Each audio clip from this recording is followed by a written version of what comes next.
Ներքին գործերի նախարարության եւ ֆինանսների նախարարության աշխատակիցները ձերբակալել են Վրաստանի եւ օտարերկրյա քաղաքացիների առանձնապես խոշոր չափերով թմրամիջոցների եւ հոգեակտիվ նյութերի ձեռքբերման, պահպանման եւ Վրաստան ապօրինի ներմուծման մեղադրանքով։ Իրավապահները Բաթումի միջազգային օդանավակայանում մեղադրյալների անձնական խուզարկության արդյունքում հայտնաբերել եւ առգրավել են առանձնապես խոշոր չափերով թմրամիջոցներ եւ նոր հոգեակտիվ նյութ պարունակող 94 հաբ։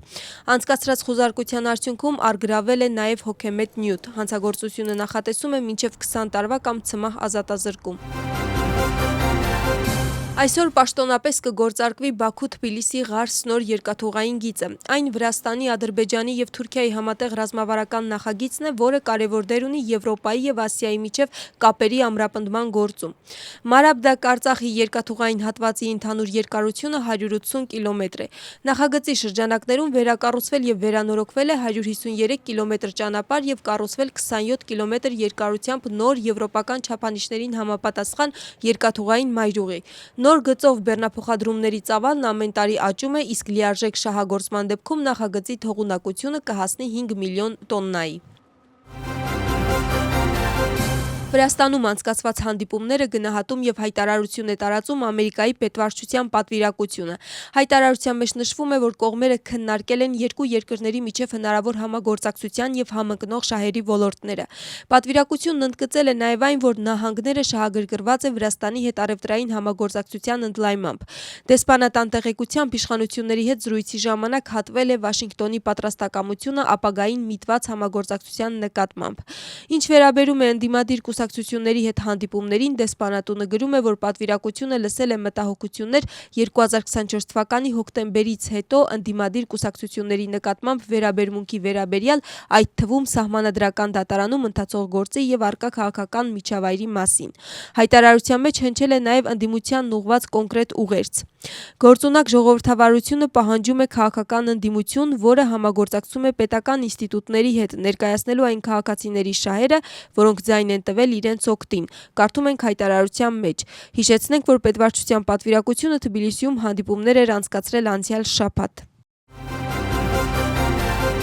Միխեիլ Սահակաշվիլիի եւ Նիկա Մելիայի միջև հակամարտությունը կրկին շարունակվում է։ Բանտում գտնվող քաղաքական գործիչներն արդեն մի քանի օր է սոցիալական ցանցերում նամակներով պատասխաններ են տալիս միմյանց։ Այս անհամաձայնությունը քննարկվում է քաղաքական շրջանակներում։ Որոշ քաղաքական գործիչների կարծիքով Սահակաշվիլիի դեմ պայքարն անիմաստ է։ Իշխանության ընդդիմախոսների մի մասը նշում է, որ ներկայիս իրավիճակում ընդդիմությունը վրացական երազանքի օգտին է աշխատում։ Հարցը մեկնաբանում են նաեւ իշխող թիմում, նշելով, որ հասարակությունն արդեն բազմիցս տեսել է ընդդիմության իրական դեմքը։ Հիշեցնենք, որ Միխեիլ Սահակաշվիլին Նիկա Մելիայի հասցեին հերթական քննադատությունն ու մեղադրանքներն էր տարածել։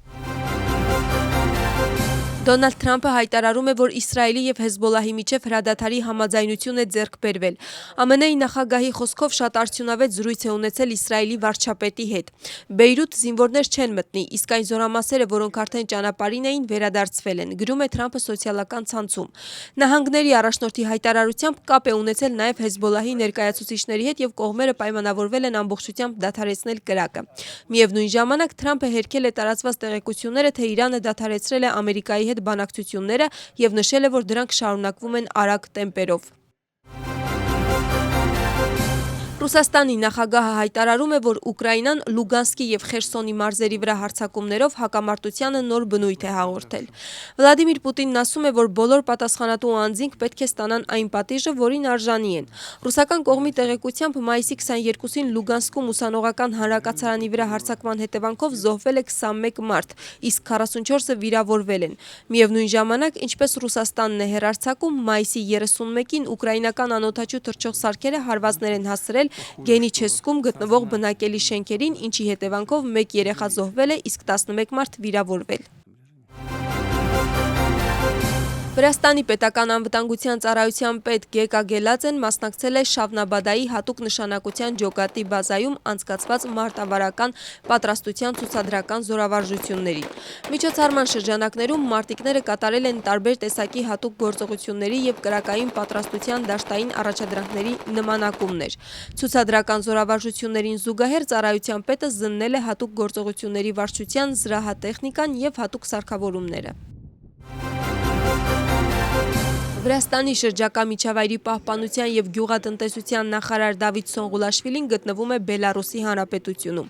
Այսի շրջանակներում Դավիթ Սոնղուլաշվիլին հանդիպել է Բելարուսի Հանրապետության փոխվարչապետ Յուրի Շուլեիկոյի հետ։ Նշվել է, որ Վրաստանի և Բելարուսի միջև համագործակցության խորացման զգալի ներուժ կա։ Գյուղատնտեսությունը երկու երկրների տնտեսության առաջատար և ռազմավարական ոլորտներից մեկն է, ինչը ամուր հիմք է ստեղծում գյուղատնտեսական արտադրանքի առևտրի զարգացման համար։ Բելարուսի փոխվարչապետի հայտարարությամբ Վրաստանը առանձնանում է բարձրորակ ագրոարտադրանքով, ինչը զգալիորեն ուժեղացնում է երկրի մրցունակությունը միջազգային շուկայում։ Վրաստանի ազգային ֆուտբոլային հավաքականն այսօր հունիսյան հավաքի առաջին հանդիպումը կանցկացնի Ռումինիայի հավաքականի դեմ Թբիլիսիի Միխեիլ Մեսխի անվան մարզադաշտում։